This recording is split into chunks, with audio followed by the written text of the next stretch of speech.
विश्व का सबसे ऊंचा ज्वालामुखी पर्वत कहाँ स्थित है?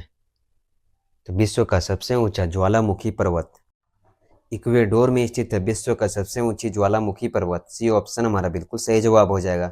जय हिंद दोस्तों, आज मैं जो 60 क्वेश्चन जीके का लेकर के आया हूँ, आने वाला सही प्रकार के कॉम्पिटिटिव एग्जाम के लिए इंपॉर्टेंट है, तो बने रहेगा वीडियो में शुरू से अंत तक। चलिए वीडियो स्टार्ट करते हैं। अमृत ज्वालामुखी किलिमिंजारो किस देश में स्थित है? तो तंजानिया में स्थित है अमृत ज्वालामुखी। तो चलिए अगला प्रश्न हो जाएगा हमारा, सुनामी का मुख्य कारण क्या होता है?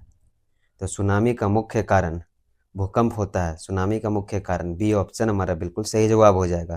तो नेक्स्ट प्रश्न हो जाएगा हमारा, भूमध्य रेखा किस देश से होकर गुजरती है? तो भूमध्य रेखा मैक्सिको से होकर गुजरती है भूमध्य रेखा, बी ऑप्शन बिल्कुल सही जवाब है। तो अगला प्रश्न हो जाएगा हमारा, योजना योजना आयोग द्वारा अब तक कितनी पंचवर्षीय योजना बनाई जा चुकी है? तो आइए इनमें हम लोग देखेंगे। योजना आयोग द्वारा कुल अब तक 12 पंचायती योजना बनाई जा चुकी है, सी ऑप्शन हमारा बिल्कुल सही जवाब हो जाएगा। तो अगला प्रश्न हो जाएगा हमारा, कर्क रेखा किस देश से होकर नहीं गुजरती है? म्यांमार, नेपाल, बांग्लादेश, चीन। तो कर्क रेखा जो है नेपाल से होकर नहीं गुजरती है, बी ऑप्शन हमारा बिल्कुल सही जवाब हो जाएगा। तो अगर हमारा वीडियो आपको अच्छा लगे तो वीडियो को लाइक और चैनल को सब्सक्राइब कीजिएगा। चलिए नेक्स्ट प्रश्न हो जाएगा हमारा, किस ग्रह का घनत्व सर्वाधिक होता है? तो पृथ्वी का घनत्व सबसे अधिक है, ऑप्शन नंबर डी बिल्कुल सही जवाब हो जाएगा, पृथ्वी का घनत्व। तो चलिए नेक्स्ट प्रश्न हो जाएगा हमारा, स्थल मंडल का तात्पर्य क्या है? तो स्थल मंडल का तात्पर्य पृथ्वी का भापापड़ी स्थल मंडल का तात्पर्य है, बी ऑप्शन बिल्कुल सही जवाब है। तो अगला प्रश्न हो जाएगा हमारा, कौन सी पंचवर्षीय योजना केवल 4 वर्ष की होती है? तो केवल 4 वर्ष की पंचवर्षीय योजना पांचवी है, जो कि 4 वर्ष की होती है, ऑप्शन नंबर सी हमारा बिल्कुल सही जवाब हो जाएगा। तो चलिए दोस्तों अगला प्रश्न हो जाएगा हमारा, कुल अक्षांश रेखाएं की संख्या कितनी होती है? तो कुल अक्षांश रेखाओं की संख्या 179 होती है, ऑप्शन नंबर सी हमारा बिल्कुल सही जवाब हो जाएगा। तो बने रहिएगा दोस्तों, अगला प्रश्न हो जाएगा हमारा, किस ग्रह का घनत्व सबसे कम होता है? तो आइए इनमें हम लोग देखेंगे किस ग्रह का घनत्व सबसे कम है। पृथ्वी, मंगल, शुक्र या शनि? तो पृथ्वी का घनत्व सबसे अधिक है और सबसे कम शनि का है, तो डी ऑप्शन हमारा बिल्कुल सही जवाब हो जाएगा। तो अगला प्रश्न हो जाएगा हमारा, तो उत्तरी दोबारा की खोज किसने की है? तो उत्तरी दोबारा की खोज रोबर्ट पेरी ने उत्तरी दोबारा की खोज की है, ऑप्शन नंबर ए हमारा बिल्कुल सही जवाब हो जाएगा। तो अगला प्रश्न है हमारा, सूर्य के ऊपरी भाग को क्या कहा जाता है? तो आइए इनमें हम लोग जानेंगे, सूर्य के ऊपरी भाग को वर्णमंडल कहा जाता है, सूर्य के ऊपरी भाग को, बी ऑप्शन बिल्कुल सही जवाब है। तो अगला प्रश्न हो जाएगा हमारा, पतंजलि किसके संग्रहकर्ता के रूप में प्रसिद्ध है? तो योग सूत्र के संग्रहकर्ता के रूप में प्रसिद्ध है पतंजलि, ये ऑप्शन बिल्कुल सही जवाब है। तो चलिए अगला प्रश्न हो जाएगा हमारा, हिंदू विधि को सर्वप्रथम संहिताबद्ध किसने किया था? तो मनु ने हिंदू विधि को सर्वप्रथम संहिताबद्ध किया, ऑप्शन नंबर सी हमारा बिल्कुल सही जवाब है। तो चलिए अगला प्रश्न हो जाएगा, किस भारतीय लेखक ने प्रसिद्ध पुस्तक मानसरोवर लिखी है? तो प्रेमचंद्र ने मानसरोवर लिखी है, ऑप्शन नंबर ए हमारा बिल्कुल सही जवाब है। तो अगला प्रश्न है, मुद्राक्षस के रचयिता कौन है? तो विशाखा दत्त मुद्राक्षस के रचयिता हैं, सी ऑप्शन बिल्कुल सही जवाब है। तो चलिए अगला प्रश्न हो जाएगा हमारा, अर्थशास्त्र के लेखक कौन है? तो अर्थशास्त्र के लेखक चाणक्य अर्थशास्त्र के लेखक हैं, ऑप्शन नंबर ए हमारा बिल्कुल सही जवाब हो जाएगा, चाणक्य। तो चलिए नेक्स्ट प्रश्न हो जाएगा हमारा, हितोपदेश नामक पुस्तक के लेखक कौन है? तो हितोपदेश नामक पुस्तक के लेखक नारायण पंडित हैं, ऑप्शन नंबर बी हमारा बिल्कुल सही जवाब हो जाएगा, नारायण पंडित। तो नेक्स्ट प्रश्न हो जाएगा, प्राचीन भारत के किस कवि ने मेघदूत की रचना की है? तो मेघदूत की रचना कालिदास ने की है, प्राचीन भारत के में मेघदूत की रचना, डी ऑप्शन बिल्कुल सही जवाब हो जाएगा। तो चलिए अगला प्रश्न है हमारा, पुस्तक राजत रंगीनी के लेखक कौन है? कालिदास, सामदेव, कुल्हन या बाणभट्ट? तो कल्हन, ऑप्शन नंबर सी हमारा बिल्कुल सही जवाब हो जाएगा। तो अगला प्रश्न हो जाएगा, प्रसिद्ध पुस्तक आनंद मठ के रचयिता कौन है? तो आनंद मठ के रचयिता रविन्द्रनाथ टैगोर, बंकिम चंद्र चटर्जी सरोजनी नायडू या फिर अरविंद घोष? तो बंकिम चंद्र चटर्जी प्रसिद्ध पुस्तक आनंद मठ के रचयिता हैं। ऑप्शन नंबर बी हमारा बिल्कुल सही जवाब हो जाएगा। हाँ, तो चलिए नेक्स्ट प्रश्न हो जाएगा हमारा, गीतांजलि पुस्तक के लेखक कौन है? तो रविंद्रनाथ टैगोर गीतांजलि पुस्तक के लेखक हैं। ऑप्शन नंबर सी हमारा बिल्कुल सही जवाब है। अगला प्रश्न है, आँख का दरिया पुस्तक के लेखक कौन है? तो आइए इनमें हम लोग जानेंगे आँख के दरिया पुस्तक के लेखक। कुतुर ए हैदर ने आँख के पुस्तक के लेखक हैं। ऑप्शन नंबर ए बिल्कुल सही जवाब हो जाएगा, कुतुब ए हैदर। तो चलिए अगला सवाल हो जाएगा हमारा, नील दर्पण नाटक किससे संबंध है? तो नील दर्पण नाटक नील विद्रोह से संबंध है। ए ऑप्शन बिल्कुल सही जवाब हो जाएगा, नील विद्रोह से। तो चलिए अगला प्रश्न है, द वाइट टाइगर उपन्यास के लेखक कौन है? तो द वाइट टाइगर उपन्यास के लेखक अरविंद अड्डिग है। ऑप्शन नंबर बी बिल्कुल सही जवाब हो जाएगा, अरविंद अड्डिग। तो चलिए नेक्स्ट प्रश्न है, इनमें से गीता रहस्य किसकी रचना है? तो गीता रहस्य बाल गंगाधर की रचना है। ऑप्शन नंबर ए हमारा बिल्कुल सही जवाब हो जाएगा, बाल गंगाधर तिलक। तो नेक्स्ट प्रश्न हो जाएगा हमारा, डिस्कवरी ऑफ इंडिया पुस्तक किसने लिखी है? तो डिस्कवरी ऑफ इंडिया पुस्तक के लेखक जवाहरलाल नेहरू हैं। ऑप्शन नंबर बी हमारा बिल्कुल सही जवाब है। तो अगला सवाल हो जाएगा हमारा, कम्युनिस्ट मैनिफेस्टो नामक पुस्तक के लेखक कौन है?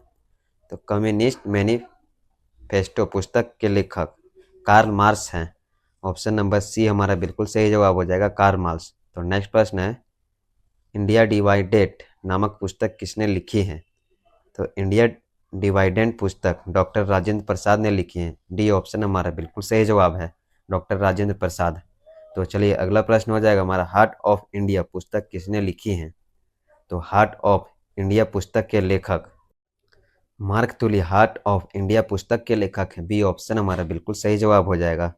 तो नेक्स्ट प्रश्न हो जाएगा, तो चलिए अगला प्रश्न है हमारा, द सोशल कॉन्ट्रैक्ट नामक पुस्तक के लेखक इनमें से कौन है? तो आइए इनमें देखेंगे हम लोग, द सोशल कॉन्ट्रैक्ट नामक के पुस्तक, तो रूसो द सोशल कॉन्ट्रैक्ट नामक पुस्तक के लेखक हैं। ए ऑप्शन हमारा बिल्कुल सही जवाब हो जाएगा। तो अगला प्रश्न है, द लोलैंड पुस्तक किसने लिखा था? तो झांपू लाहिड़ी ने द लोलैंड पुस्तक लिखा था। डी ऑप्शन बिल्कुल सही जवाब हो जाएगा। तो अगला सवाल हो जाएगा हमारा, रोमांटिक नाटक कांदबरी के लेखक कौन है? तो बिंदुसार रोमांटिक नाटक कांदबरी के लेखक है। डी ऑप्शन हमारा बिल्कुल सही जवाब है। नेक्स्ट सवाल हो जाएगा हमारा, पिंजर का लेखक कौन है? तो पिंजर के लेखक अमृता प्रीतम। तो अगला सवाल हो जाएगा हमारा, महात्मा गांधी ने अपने आत्मकथा मूलतः किस भाषा में लिखी थी? तो महात्मा गांधी ने अपने आत्मकथा गुजराती भाषा में लिखी थी। ऑप्शन नंबर बी हमारा बिल्कुल सही जवाब हो जाएगा, गुजराती भाषा। तो अगला प्रश्न है, फ्रीडम ऑफ फियर पुस्तक किसके द्वारा लिखी गई थी? तो फ्रीडम ऑफ फियर पुस्तक ऑगन सेन सू की द्वारा लिखी गई थी, फ्रीडम ऑफ फियर पुस्तक को। सी ऑप्शन हमारा बिल्कुल सही जवाब है। तो अगला सवाल हो जाएगा हमारा, हिंदी में लिखी गई पुस्तक राग दरबारी के लेखक कौन है? तो हिंदी में लिखी गई पुस्तक राग दरबारी के लेखक श्रीलाल शुक्ला हैं, श्रीलाल शुक्ला। तो चलिए अगला प्रश्न हो जाएगा हमारा, किस भारतीय लेखक ने टू लाइव पुस्तक लिखी है? तो टू लाइव पुस्तक को विक्रम सेठ ने लिखी है। ए ऑप्शन हमारा बिल्कुल सही जवाब हो जाएगा, विक्रम सेठ ने। किस प्रख्यात समाज सुधारक ने ज्ञान योग पुस्तक लिखी है? तो ज्ञान योग पुस्तक को स्वामी विवेकानंद ने लिखे हैं, ज्ञान योग पुस्तक को। ऑप्शन नंबर ए हमारा बिल्कुल सही जवाब हो जाएगा। तो अगला प्रश्न है, YIM हिंदू पुस्तक के लेखक कौन है? तो YIM हिंदू पुस्तक के लेखक शशि थरूर हैं। ऑप्शन नंबर डी हमारा बिल्कुल सही जवाब हो जाएगा, शशि थरूर। तो अगला प्रश्न है हमारा, रामायण की रचना किसने की थी? तो रामायण की रचना वाल्मीकि ने की थी, रामायण की रचना। ए ऑप्शन हमारा बिल्कुल सही जवाब हो जाएगा। नेक्स्ट प्रश्न हो जाएगा हमारा, वाल्मीकि द्वारा रामायण ग्रंथ की रचना किस भाषा में की गई थी? तो रामायण की रचना संस्कृत भाषा में की गई थी। ऑप्शन नंबर बी हमारा बिल्कुल सही जवाब हो जाएगा, संस्कृत भाषा। तो नेक्स्ट प्रश्न हो जाएगा, कुमार संभवम महाकाव्य किस कवि ने लिखा था? तो कालिदास ने कुमार संभवम महाकाव्य को लिखा था। ऑप्शन नंबर डी हमारा बिल्कुल सही जवाब है। नेक्स्ट प्रश्न है, बंकिम चंद्र चटर्जी द्वारा लिखी गई कौन सी पुस्तक इनमें से है? तो आइए इनमें हम लोग देखेंगे। बंकिम चंद्र चटर्जी द्वारा प्रगीता दुर्गेश नंदिनी मैला आंचल चोखेर बाली। तो दुर्गेश नंदिनी बंकिम चंद्र चटर्जी द्वारा लिखी गई पुस्तक है। ऑप्शन नंबर बी बिल्कुल सही जवाब है। जातक कथाएं किसके जीवन पर आधारित हैं? तो जातक कथाएं बोधिसत्व तत्व के जीवन कथा पर आधारित है। सी ऑप्शन हमारा बिल्कुल सही जवाब हो जाएगा। अगला प्रश्न है, गुल बदल बेगम द्वारा रचित पुस्तक कौन सी है? तो गुल बदल बेगम द्वारा हुमायूं नाना नामा पुस्तक है। ऑप्शन नंबर बी हमारा बिल्कुल सही जवाब हो जाएगा। तो चलिए अगला सवाल हो जाएगा हमारा, अर्थशास्त्र किस विषय पर लिखी गई पुस्तक है? तो अर्थशास्त्र राजनीतिक पर लिखी गई एक पुस्तक है।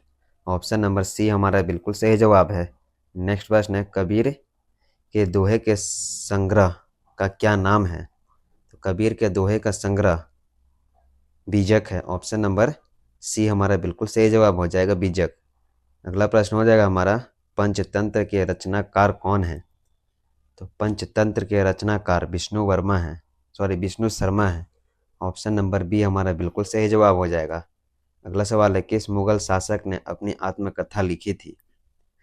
तो अपनी आत्मकथा को बाबर ने लिखी थी अपनी आत्मकथा को। ऑप्शन नंबर ए हमारा बिल्कुल सही जवाब हो जाएगा, बाबर ने।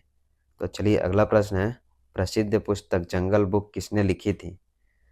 तो जंगल बुक को लिखने वाले इनमें से हो जाएंगे रुडयार्ड किपलिंग। प्रसिद्ध पुस्तक जंगल बुक के लेखक ए ऑप्शन बिल्कुल सही जवाब है।